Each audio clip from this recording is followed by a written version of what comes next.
Welcome to Aerospace from the Ground Up, the podcast that takes you behind the scenes and into the hearts of the humans who bring aerospace to life. I'm your host, Nikki Malcolm, and in each episode, we will uncover the diverse and inspiring roles that make this industry soar. From technicians and supply chain experts to designers and machinists, we highlight the incredible variety of pathways that shape the world of aerospace. Join us as we dive into the journeys, challenges, and triumphs of the extraordinary individuals behind the planes. This is Aerospace from the Ground Up. Welcome back to Aerospace from the Ground Up. I'm your host, Nikki Malcolm, and our goal with this podcast is to explore the multitude of different careers that aerospace offers. And today we have an exciting guest joining us. Paul Howell is a U.S. Navy veteran, aviation expert with over 3,700 flight hours and extensive global experience in Guam, Japan, and Italy. During his naval career, he served as NATOPS, night vision goggle, and aerial gunnery instructor, among other key roles. Following his military retirement, Paul worked as a Scan Eagle UAV pilot, and we'll go into what that means, in Afghanistan, and later a UAV pilot instructor with In Situ, training military personnel for U.S. and allied nations. In August of this year, he was offered an exciting opportunity by Columbia Basin Tech to launch an aviation program for them. Paul, welcome to the show. We're excited to explore your journey from the Navy to your current work in the aviation program at Columbia Basin Skills. Let's dive in. Thank you. Thank you for having me. Yeah, of course. So excited to talk to you. You have a really interesting past. So we always start with talking a little bit about what was your career journey like? If we could go all the way back to the beginning and talk about what that career journey was like for you. So to begin with, I didn't want a career in aviation. I was the kid that I went in the Navy to be a SEAL, and I went to BUDS, and I got hurt. And I sustained a pretty decent injury that took me out of that realm. But due to, I tell you, attitude is everything, 100% of everything. I had some good instructors that helped me out, gave me some direction at that point, and set me on my path to be a air crewman rescue swimmer. And I became an air crewman rescue swimmer, obviously in the Navy. And that's how I got into aviation. They talked to me because they said, "Hey, you still get to go jump out of aircraft, get to go rescue people, you get to go do some really cool things." So I'm sure we'll get into that, but that's how I got there. Air crew rescue swimmer. Can you tell me more about that? Expand on what does that look like?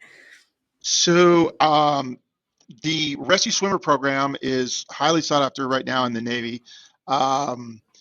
It is a program where they bring guys directly in. They bring you into a career path where they're focusing you in a pipeline straight to that career path of being an air crewman, which is running systems in the back of the aircraft for the pilots. The Air Force refers to those guys as flight engineers. The Navy refers to them as crew chiefs. So there's kind of sometimes this inter-service differential between wording. So a crew chief in the Navy flies in the aircraft, is the person in charge of the senior enlisted person in charge of the aircraft, along with the HAC, which is the helicopter aircraft commander. Got it. And how? Oh, go ahead.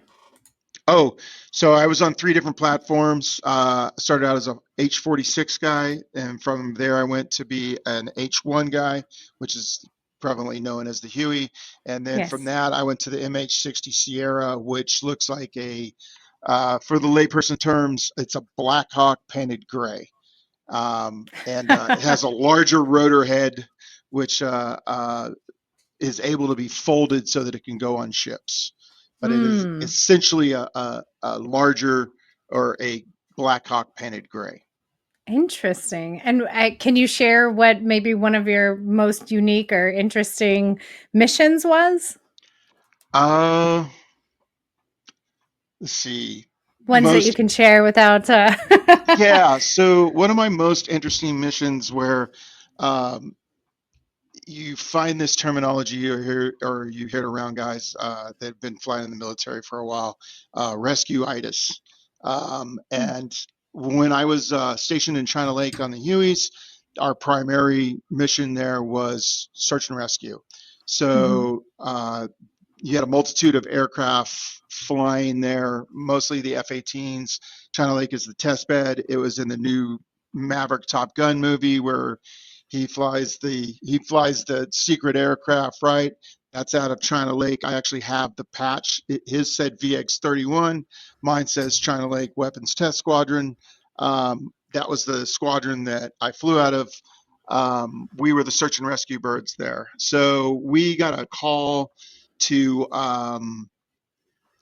we got a call to go do a rescue on what was said to be HACE, which is cerebral edema swelling. I had somebody at about 10,000 feet that was stuck in the Sierras. We went to go do that rescue, and the weather just became below minimums. It just went really bad. Um, our pilot got vertigo inside. Um, in the cockpit. He went inside and staying outside. He got vertigo. We lost tail rotor authority. We played teacups at Disneyland, which is spinning the aircraft around. Everything smelled like clean pine in the aircraft. We did not crash by the grace of God, and we were able to get out of that and get some forward airspeed and start flying again, and went ahead and brought the aircraft back because it was just too perilous to try to get the bird in to get the person out. I'm not going to, I made a decision to not sacrifice four people for one. Uh, we got it back to base. Everything was fine. It's a pretty intense, long story, but we got back to base. Turns out the person had a torn ACL. So there's a big difference between a torn ACL and a cerebral edema. Um, Right. so again, it's how things get called in. Mm. Anyways, that was probably one of the stories where there is three other people with me, or still, that I would like to have them tell their versions as I tell my versions too, because Mm. I have to thank one of my guys, Frankie Miniguns Dominguez, for not letting me fly out of the aircraft uh, because he held on to me. I had a gunner's Wow. belt on, but I was still centrifugal force sliding out. So it was a very, to say, scary situation. So, Oh my but gosh. when you're a kid, you're like, that was cool. Let's do this again. When you're an adult, you go, maybe we shouldn't do that again. Isn't that true? Your aversion to risk gets bigger and bigger the older that Yeah. you get. Yes. How did you find transferring from military life to civilian as far as your career goes? What was that like for you?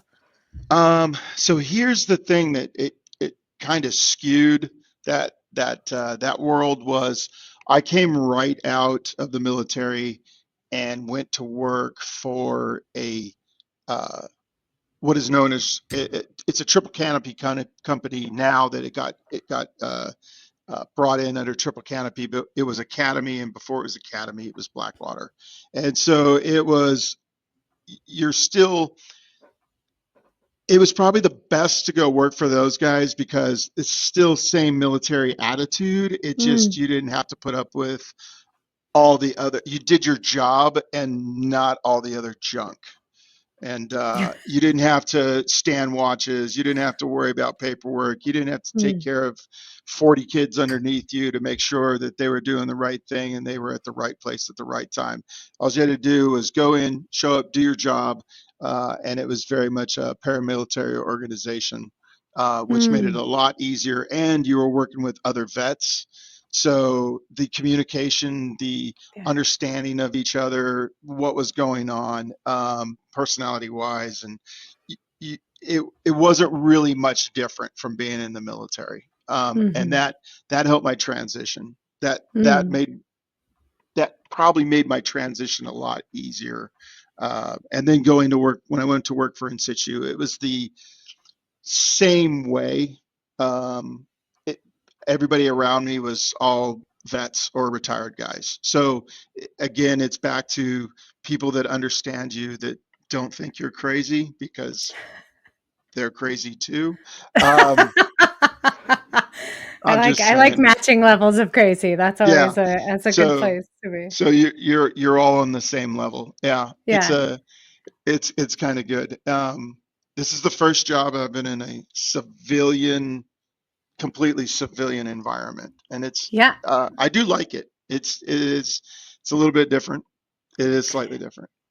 And not only that, it's academia, right? So it's Oh, even right. more different than maybe going from military to corporate to academia. So do you want to talk about that? So I was an instructor in the Navy. I was an Mhm. ATOPS instructor in 3 different squadrons. I For was what is NATOPS, just for the so benefit of naval. me and the audience? Oof, we're going to start with a really long one. Naval aviation publications. Let me get it out because it is so long. It is it is Naval Air Training and Operation Procedures Standardization Instructor. I should have been able to say that cold, right? I haven't had to say it in like 12 years, I think. It's a Um, lot. it's a lot. So basically, you're the guy that is in a squadron. You're like in the civilian world, you would be the double CFI or CFI. Okay, got it. If on an aviation side for people that are trying to Yeah. like, what is the equivalent of that in the civilian world? So you'd have been like the Yeah, I love CFI that. guy, and Got it. you go out and you give NATOPS checks or check rides to uh, guys to keep them qualified. And so that was my job. That was my job 3 different times in 3 different squadrons.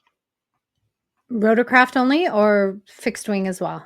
No, I was a circular helo guy. So I was, like I said, H-46 Huey, and then the Yeah, MH-60 Sierra.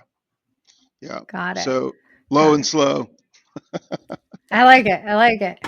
So, what are the most rewarding aspects of working in aerospace? And well, first, let me start. Do you consider yourself someone working in aerospace? You know, that's a strange question and topic. Yeah. Yeah, I got to say, yeah, but Yeah. it's the platforms are used. I guess you don't think of them that way, right? You don't think of the platform the way it was used. Obviously, the military aircraft, helicopter, right? That's an aerospace. Um, it's funny because when we're at China Lake, we're on the shuttle recovery team, which is you would stand by for the space shuttles to land at Edwards. And so you were on that, and I had a couple standbys. I never got a recovery mission, um, but it was cool. So then you really think, hey, I'm in an aircraft, but my aircraft is way different than that thing landing right there, right? Yeah. And when you Yeah. watch the space shuttle land, um, but it was. I think of it as yeah. I never really think of it that way. I always just think of it as what I've been doing. It's just aviation, right? Hmm. It's how to make aviation work. Yeah. I think it's aerospace, right? And that's really the Right. goal of this podcast is to say, what people might not necessarily think is aerospace. And the reason that one of the reasons for starting this is for 17 years, I sold metal for airplanes. And I Right. mean, you're like, do I work on the airplanes directly? No. Am I in the supply chain? Yeah. So I work in aerospace. I'm an accountant. Absolutely. And, so many people don't see that I always say, no matter what your passion, there's a role in aerospace, Oh, well, period. yeah, there's a lot more than just I'm a pilot, right? I mean, Yeah. that's how people think. I think of aerospace or people actually building aircraft. Like, you go to a Boeing and they're building aircraft, or a mechanic or a pilot. That's what people see, right? They don't Yeah. see the other things behind it. They don't see the software, the avionics. They don't see the unmanned vehicles that are being put out right now, the UAS stuff and the UAV stuff. Yeah. Um, and it's coming onto a different level now if you pay attention to what's going on in Ukraine. I mean, it really Yeah, has. Um, absolutely. so, which is Absolutely. another really interesting, whole nother topic, Yeah. which is the FPV type stuff being turned into a battlefield implementation strategy weapon. So, which is interesting. I don't think the general public really knows much about what's going on, especially like when you look at the UAM space and the air taxis, flying cars, however you want to call it.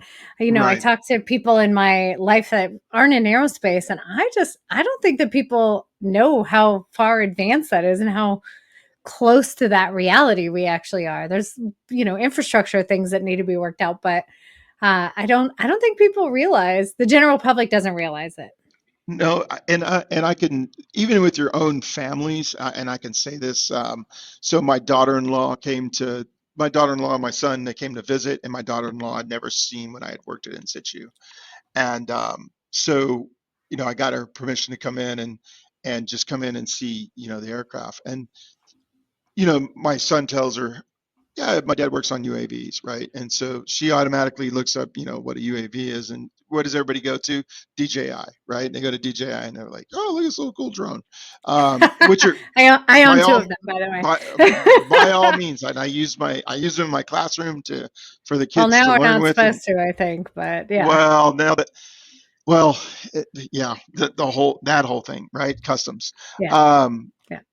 but um, so she gets there, and we go in, and then I'm showing her the two different aircraft, the Scan Eagle and the RQ-21, and she looks at it and she goes, "These aren't drones, these are airplanes." I was like, "Yeah," and she's like, "No, I thought you meant like quadcopters," and I was like, "No," Yeah, and you walk into something that has a 14-foot wingspan or another thing that has an 8-foot wingspan, right? And it changes people's perception, yeah, of like, wait a second, this thing's an aircraft. This thing's just not it's a sophisticated piece of equipment, aircraft, right? It's not the kid's toy that you go down and buy at Walmart. So, and that's what I don't think the general public recognizes, that is becoming into the aerospace industry dynamics right now. yeah. Absolutely. I remember the first time that I saw a predator flying. I was in California, and I was shocked, quite frankly. First of all, the visceral fear that you feel when you see one of those things flying, Yeah. and it's in a friendly space for us, but I was like astounding to see it in flight for the first time. So, well, let me ask you, back to the career side of things. What advice would you give to younger students considering a career in aerospace? So I I probably am a slight bit prejudiced, and I'm going to point somebody just coming out of high school, if they were really interested in that, I'm going to point them toward the military, right? Hmm. And for different reasons, it's easier and faster to get into an aviation job if that way than going the civilian route, right? I mean, Hmm. you could have somebody, they go in, they take their ASVAB, uh, they qualify for one of the mechanical rating jobs. Like, let's just use the Navy since I was in the Navy. They qualify for one of those rates. A rate being like in any other services, MOS.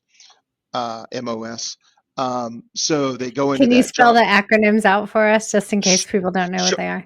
Show MOS is military operational specific or specialty.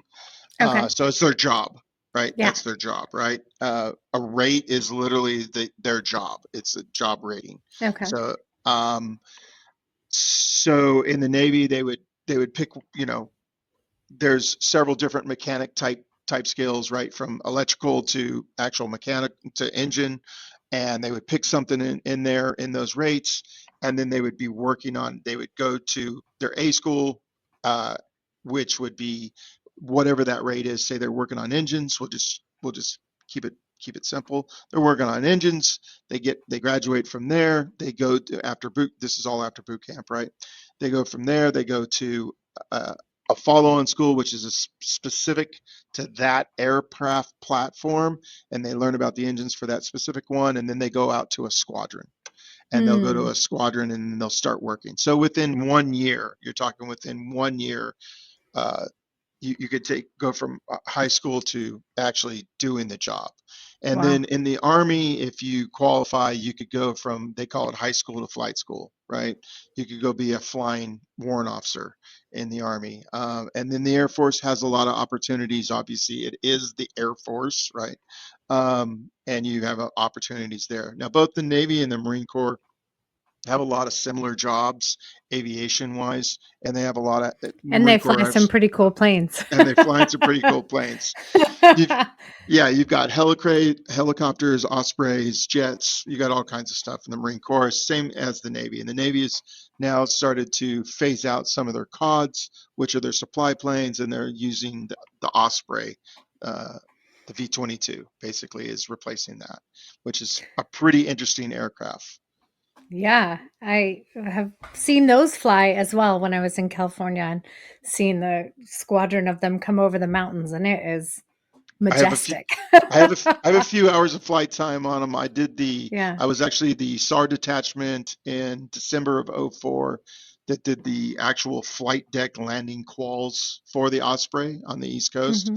and we were on Wow. the Kearsarge, and I got to know the crewman, and being the lead crewman for the SAR unit. I got to know most of the guys in briefs and stuff like that for the Osprey side, and it was just a detachment of Ospreys to get the flight deck landing quals, and I got a little bit of flight time in it, and uh, it it was a little hair raising, let me tell you, even after all the helicopter hours I had, because the way the cells, they call the engine cells, and the way they Hmm. pass over the flight deck, Yeah. uh, it's interesting having one side in ground effect and one side out of ground effect as they pass over, and so they pass through that pretty quickly because that can cause a lot of turbulence, to say the least, and a Yeah. little bit of hair I mean, raising don't they experiences. have some nicknames that maybe aren't the best for the Uh, V-22? there's there are probably several out there, but Yeah. I'll Yeah. try to, I'll be nice. Me too. Let's move on. So, Let's just say I didn't want you to be a crew chief on mentioned one. so you mentioned obviously join the military. Is there something, maybe there's a high schooler listening to this? Is there something that might help them better prepare to go or to pursue the aviation side of the military while they're still young? I would have just general, uh, overall good general educational skills, right? Hmm. That reading, writing, arithmetic stuff. Yeah. Um, Being able to use a computer. I mean, obviously Word, PowerPoint, that kind of stuff. I'm old Hmm. guy. Um, how to use, Microsoft Office type stuff, right? Being able to do that. Good, and computer Really, skills. that's a surprising answer to me. Is No, that I think just for general communication okay? and overall, and being able to um, just accomplish daily tasks. I mean, the computer is just another tool, right? I mean, as such Yeah, as yeah. this is, right? It's just another tool. So, Tool hindrance. I mean, tool hindrance in a classroom, it can be a hindrance. Yes, yeah, very much. yeah, It's funny because we use a lot of apps in my class, and so it's very hard to. I have to stay on the kids that stay on the app that I need you to be on, not on yeah, TikTok, right? yeah, yeah. And It was so much faster loading it in a phone than it was loading it on a Chromebook, which Sure, is what the school sure, district uses, right? So sure. it's it's I do have to very much kind of be on my paying attention on the toes, right? That we're not. Yeah, And then when it's time not use them, I try to use the Chromebooks so that I can monitor them. But most of my stuff in my class now is hands-on, is specifically hands-on. So so being around a lot of youth, uh, what are you excited about for this next generation? A lot of people have a lot of negative things to say, and I think that's probably always been the case through the course of history. We're always like those youngins, right? What's something you're really excited about that you're seeing in this next generation of students? So I think you, you know things can go good, bad for kids, right? If you leave them just to their own means, you're let's flip a coin, right? Let's roll some dice, see what happens. Um, the I guess I have to go into this now. The reason I took this job, right? When I decided to leave in situ I thought I was retiring. I really was. I mean, I've been Yeah. doing this stuff for almost 32 years. I was like, mm, you know, um, I was just like, I haven't had a vacation in about 30 years, so maybe this would be a good time. Maybe, I took 9 months off, and then how I rolled into this was, we can go into that later if you want. But when I was offered to me, I I told Christine Armstrong and Chad Utter, who Christine being the director and Chad being dean of students. Um, they asked me, really why I wanted to do this, and I said I want to mentor kids. Yeah. So I, you know, I said I want to mentor kids. I want to show them direction, right? And Hmm. I don't think kids. I look back and I had mentors, right? And I had mentors, and I had good mentors, and then I had bad mentors, right? Yeah. And as much as you want to say that you learned a lot from your good mentors, you learn a lot from bad mentors more, I think. 100%. Um, but And the good bosses, mentor, not just mentors, right? yeah, Leaders, yeah. managers. Yeah. And I kind of lump that term of bosses in there with a mentor, because Yeah. most bosses are somewhat mentoring you, whether you want to believe it or not, right? Yeah. There is some mentoring going. Well, you're learning, right? You're Yes. learning what they want. Yeah. Um, so that was the thing that I looked at, was really just how can I how can I help form, right, positive aspects, and give them like really solid information to go on, right? And Hmm. that was what I looked at um, when I took the job. I people say, "Oh, you teach high school," and I was kind of like, "Yeah, I teach high school." And they're like, "Oh, do you like being a teacher?" And I was like, "I'm more a mentor, right?" That doesn't mean I don't teach, but I try to help kids get a full view of, it's 2 years and they're on their own. It's 2 more years and they're on their own. I got 16 juniors, right? They got this year and they got next year, and then they got to grow up and go be in life, right? Yeah. And they got to go play that game of life. And Hmm. I don't think people spend, I don't think people spend enough time with kids this age to give them direction and help them where they need to go. And that's something that I wanted to change. I love that. I always think I heard somebody say that, because technology has accelerated so fast that the teachers really should be facilitating learning instead of teaching. And I love that expression. Well, Because, I absolutely, I should have said it earlier, not some copying, but I see myself more as a facilitator. So, hmm. and I tell my kids, like, there's a Navy story. It's told to all the officers.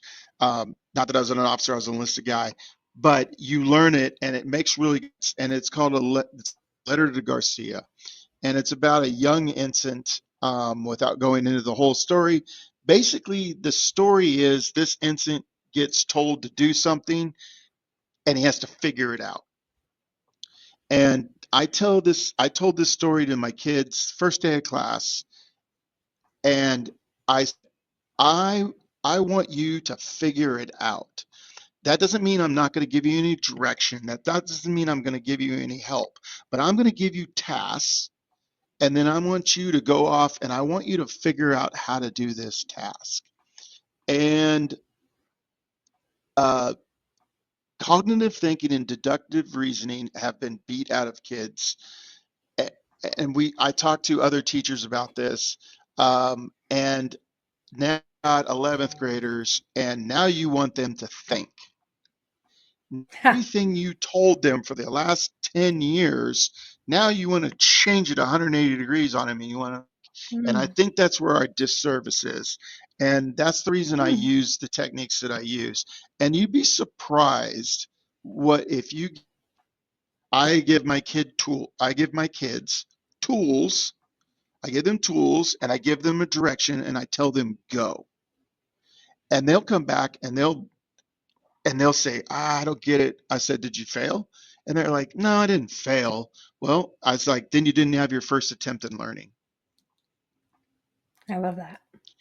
So, and that's another is we don't let kids fail, right? I don't want a kid to fall off a cliff, right? I'm going to put a rope Sure. around him, right? Yeah. Um, but sometimes that rope is, hey, you can pull yourself up or climb yourself down, but you can also hang yourself with this rope. Just know which way you're Sure. going with it. And Yeah. and failure is first attempt in learning. And I know that sounds kind of weird coming from somebody, but how many times do you get it? It's like super easy and you get it and you just go on. Did you really learn anything from that? No. But I tell you what, if you struggle with something, you come back and you're like, probably that was like probably the most learning that ever took place. And I'll be honest and I'll tell you an honest story. The school that I would never want to go through again in my entire life was SEER School, Survival, Survival, Evade, Resist, and Escape. I never want to go through that school again. I it is it was the absolute worst 2 weeks of my life going through that school. And yet I came out of it and I was way more prouder to be an Mm. American. Uh, I had a whole different outlook about what it means to be an American after that. Uh, Looking at things that most people in this country take for granted and be a better person and look at things the better way. And it just made me a overall better person and made me a better guy in the military too. But would I ever want to really go through that school again? Absolutely not. Not at 57 years old. Though I would not want to do that again. Um, Cold, not to mention all the other things that take place. It just it's just like one of those things. But I learned from that school. That Mm. school is one of those things because it was so hard. You learned so much because it was so hard, and you I didn't give love up. that. That's another thing. You didn't give up. You didn't give up. So you Right. learn a lot about Right. yourself when you have to struggle to get something done. I So agree. I agree. One of our past guests was talking about that too, and how we shouldn't look at discomfort as a negative necessarily. It's growth. It pushes you out of your comfort zone. yeah, yeah. So Go sit. what? Sorry. No, I was just joking. Joe Rogan always talks about sitting in the cold tank, right? Being uncomfortable. Yeah. Yeah. So We have one for exactly that reason, actually. yeah, So forcing your mind, forcing resilience. So breathe. what? Yeah. What key skills or knowledge do you hope your students take away from your class? Well, so we've been working on the Part 107 test, and actually we just had Hmm. the term final today. And we did a mock 107, which is generated by the ASA software for us. And so all the kids, most of my kids passed. And what we're trying to do is get them set up that if once they actually feel comfortable with this, they're going to go out and take the real test, which then gives them a license, right? Mm. And we're doing things in class that build on top of that. So all the study skills for what we need to pass on the 107 skills side, on the test side, and then the what I call the real world side of actually taking a small drone UAV, however you want to flavor of name, and taking that out and making money with it, whether it be shooting real estate, roofing inspections, mapping fields. I have several projects going on right now. One of them is mapping. So it's an entire project on how to map with the drone. So you could go out agriculturally, map an area for somebody to show them what they have. Um, if we had LiDAR, we could shoot it in LiDAR, which would show them different effects that's going on, growth of plants, which then comes down to cost savings for agricultural wise, because if this is growing really good over here, but this isn't growing really good over here, maybe we need to stay with more fertilizer on this side and less on this side, that kind of stuff. Mm-hmm. Um, Mm-hmm. but roofing inspections. So now you've got guys with roofing companies or construction companies that aren't having to put themselves in jeopardy, climb up on a roof Right. to take a look at Right. something.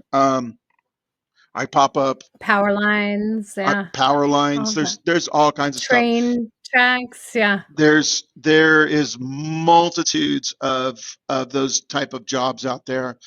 We have stayed to the smallest realm, but it's your imagination, right? If you can do it with a helicopter, you can probably do it with a drone, and that gets very touchy with manned pilots, right? That gets very touchy with them because you're taking my job. Well, I know how much a There's a helicopter costs shortage. per hour, right? I know how much a helicopter costs per hour, as opposed to say we're mid $5,000 drones, right?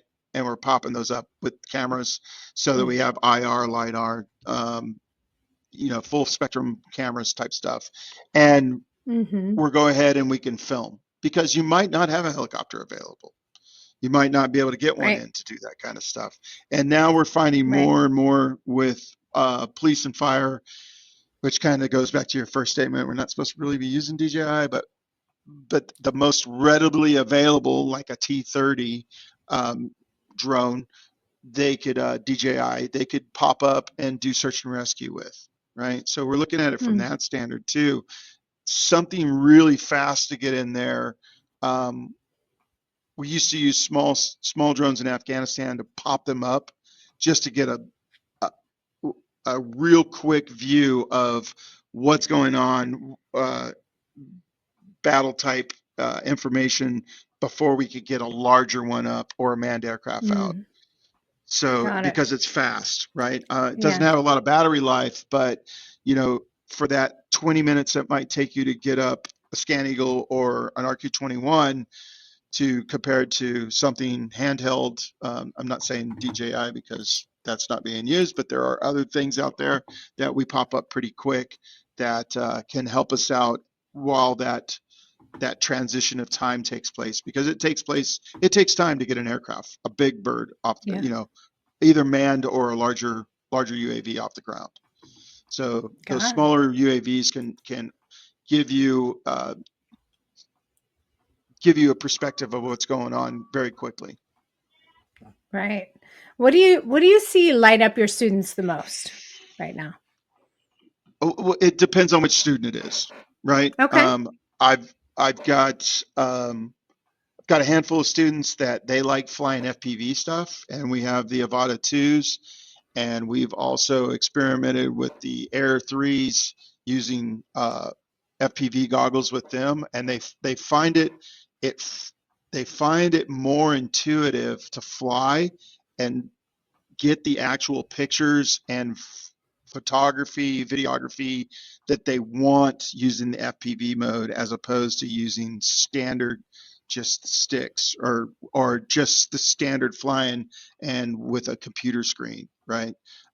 They find that they get Maybe more I'm out of it. old, but the first person view does not. I do not function well in first person view. So Especially, well, now with the technology of head tracking. So you can yeah. have your bird flying one direction and your camera pointed the other direction. So the bird is actually doing things in the air to put the camera in the placement that you want, because you're using your goggles to track that with, which is a talent. It is definitely a talent, because now you got to remember that you're flying this way, but you're looking this way and things aren't quite lined up, right? So, Right. but I it's can't even play video games that don't go directly across the screen. As soon as they started right. going this way into the screen, I had to stop playing. So it's probably just me. But it's a talent, right? And it just Yeah. takes time to nurture that talent. And so I get my students as much flight time as they want as possible. We also have a full Redbird flight simulator that has a 172 package in it with Mm. G1000 suite. So Got it. I've got kids that are basically, they're my SMEs to teach the other kids about the suite, right? So it's back to Yeah. that. It's back to that. I don't limit them on what they want to do. I tell them, hey, what kind of project do you want to do now? And they're all like, this is what I'd like to do. And so I give them a mentorship and a focus and get them going. And then I just give them the tools that they need, and I kind of get out of their way. I I get out of the like way it. until they get stuck, until they need, like when they're stuck. And I don't mean like they come back after like 5 minutes and like, oh, I can't find anything. I mean they're stuck. They've been there for a couple days. They're starting to get frustrated. I can see it. I'll step in and say, "Did you look at this?" And then they go, "No." And then they're like, why didn't I look at that? And I was like, because I've been doing this for a long time, and so I look at different things in a different way, right? Yeah. Um, but you kind of, it's kind of been teaching for so long, both military and then industry, that you kind of know you already know, like, it's Yeah. coming. Yeah. Yeah. They're let's see how far they struggle, and then let them Yeah. get a little frustrated. I didn't think specifically with me, I did not value experience when I was younger. I was like, "Pfft, you know." Now, obviously, I value it a lot more than I thought I did when I was younger. So, we always like to close out the podcast with my favorite question, which was, what did you want to be when you were little? And how does that compare to what you do now? What I wanted to be when I was little was be a fireman, which Okay. is interesting. I ended up doing search and rescue for 20 years, so which kind of filled that gap. But yeah, uh, I guess they really coincide, right? A firefighter mentality is, I want to go rescue people, right? I want to go help people, and so I got to do that in the Navy doing search and rescue. And when I really look at it later on with what I was able to do with in situ, um, I was Overwatch for Mm, our troops in a lot of situations, doing ISR work, but I was also Overwatch, and so that gave me a really good feeling too, because you're still doing that. I'm helping people. I'm protecting guys. You're the first line of defense for them. You're their eyes yeah. and ears, right? Yeah. Um, so it becomes, in that military environment, those guys start really relying on you, and it's just not it's just not some guy through a camera. When that guy comes back off a mission, you're looking at that person face to face too, Yeah. and Yeah. they're like, hey, we really appreciate what you did for us, and you're thinking, I just did my Yeah. job, man. But it's a big difference when you got somebody watching over you. So Yeah. And then to carry that service into being an instructor, a teacher, right? I mean, it sounds like yeah, you carried that, desire or drive for serving people all the way through your career. yeah, it's one of those things where, I guess, you go back to that fireman type thinking of, I want to help somebody, and now this is just a different Mhm. way. Like I said in the beginning, Yeah. it's more about mentoring and facilitating learning to kids, and maybe Yeah. give them direct, or not maybe, but give them direction on what they could do, and what they can accomplish, and don't and Yeah. I hate when, or not hate, that's a strong word. I really dislike when people think, I don't know if I can do that. And I was like, did you ever try? Mm. And they're like, well, Yeah. no. And I'm like, well, you don't know if you can, you don't even know if you can fail if you can't even try, right? Yeah. So, Miss 100% of uh, the shots you don't take. yeah, absolutely. Well, thank you for your time today. And thank you so much for your service and supporting students in the way that you do. It has been an absolute pleasure getting to know you, and I appreciate you being here. Thank you very much. Thank you.